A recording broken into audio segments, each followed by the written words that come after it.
दिनैनि मेला जोंनि बर' हारिनि राव हारिमु थुनलाइ धोरोमखान्थि आसारखान्थि बिनि सायाव मोगा-मोगियै सावरायलायनायमोन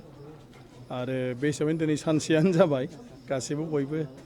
मोनथिनो लुगैलायनाय बुंलायनो लुगैनाय गावबा गाव साननायखौ फोरमायलायनो लुगैयो नालाय बेबायदि मोजाङैनो जालांबाय गासिबो बे मोनसे गभर्नमेन्टनि मोनसे हाबाफारि दं जोंहा गोदान मोनसे डिपार्टमेन्ट खुलिदों इन्डिजिनियास ट्राइबेल फेथ एन्ड कालचार गतिके बे डिपार्टमेन्टनिफ्राय माने चिफ मिनिस्टारा आंखौ दायित्व होदों जे गासैबो जाथिफोरजों रायज्लायनानै बिसोरनिफ्राय बे जाथिफोरनि राव हारिमु थुनलाइ धोरोमखान्थि आसारखान्थिफोरनि सायाव माबायदि हाबाफारि लानानै खामानि मावनाया मोजां बेखौ बिसोरनिफ्राय माने मोनथिनानै लानानै सरकारनो फोरमायनांगौ बे हिसाबै आं दिनै सालबारियाव खालामफैदों। माने स्कुलफ्रा 75 बोसोर जाबाय दा बिसोरो 3 कौटि करि मोनगोन हाई स्कुल माने माबाया हायार सेकेन्डारिया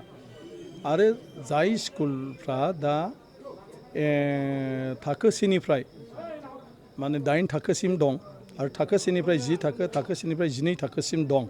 बेफोरो 50 लाख करि मोनगोन आरो बेखौ दा गभर्नमेन्टआ माबा खालामगासिनो दङ आरो बर' मिडियामनि बेलायाव जुदि हारसिंल' गुदि फरायसालिब्लाबो एमइब्लाबो बा हाई स्कुलब्लाबो बेबो मोननो हागोन आरोखि 50 लाख